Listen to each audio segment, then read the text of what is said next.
Entering the NBA, Corey Kispert was known for his outside shooting ability. While he's demonstrated that throughout his career, there's another skill of Kispert's that's very apparent when watching him.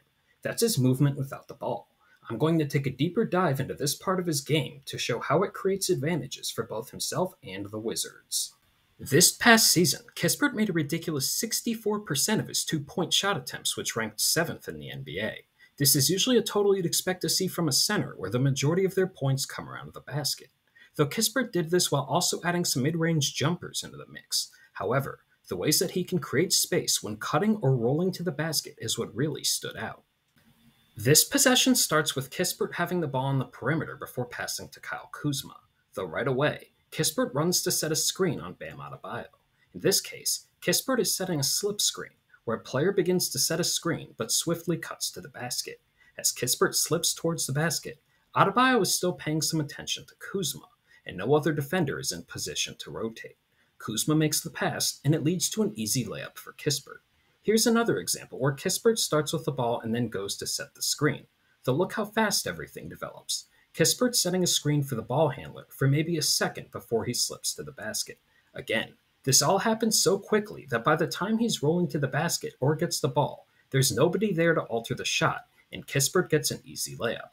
Not surprisingly, Kispert can also use these slip screens to his advantage to create open attempts from 3 as well. The other skill that really sets Kispert apart here is his cutting, where he ranked in the 93rd percentile this past season. Here the Wizards are running left side pick and roll. As Tyus Jones gets downhill, look at the defensive attention he's receiving.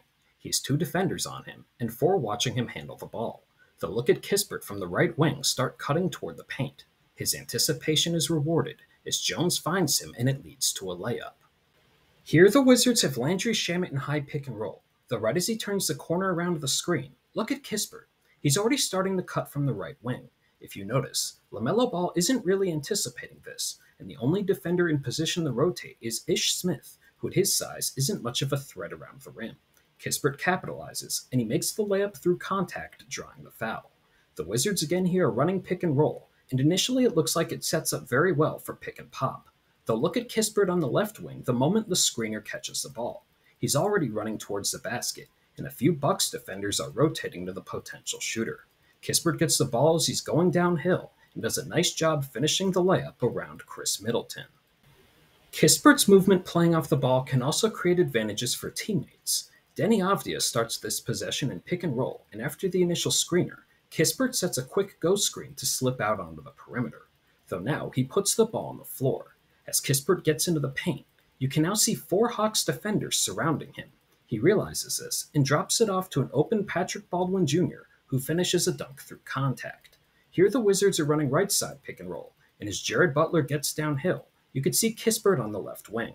As Butler gets deeper into the paint, Kispert is starting towards the basket, and doing so confuses a defender who goes to follow him.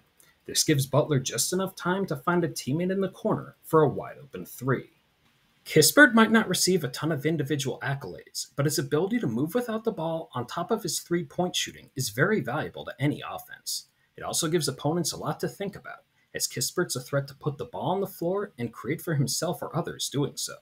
Kispert's 25 years old and is entering the final year of his rookie contract, though given that the Wizards are retooling the roster, he's a player teams might try and target at the next trade deadline. Kispert spaces the floor, doesn't need a ton of usage, and can help in a variety of ways offensively. Those are a mix of traits any team would look for in a complementary player. If you made it this far, thank you, and if you enjoyed the video, don't hesitate to like and subscribe to stay up to date on my latest basketball analysis.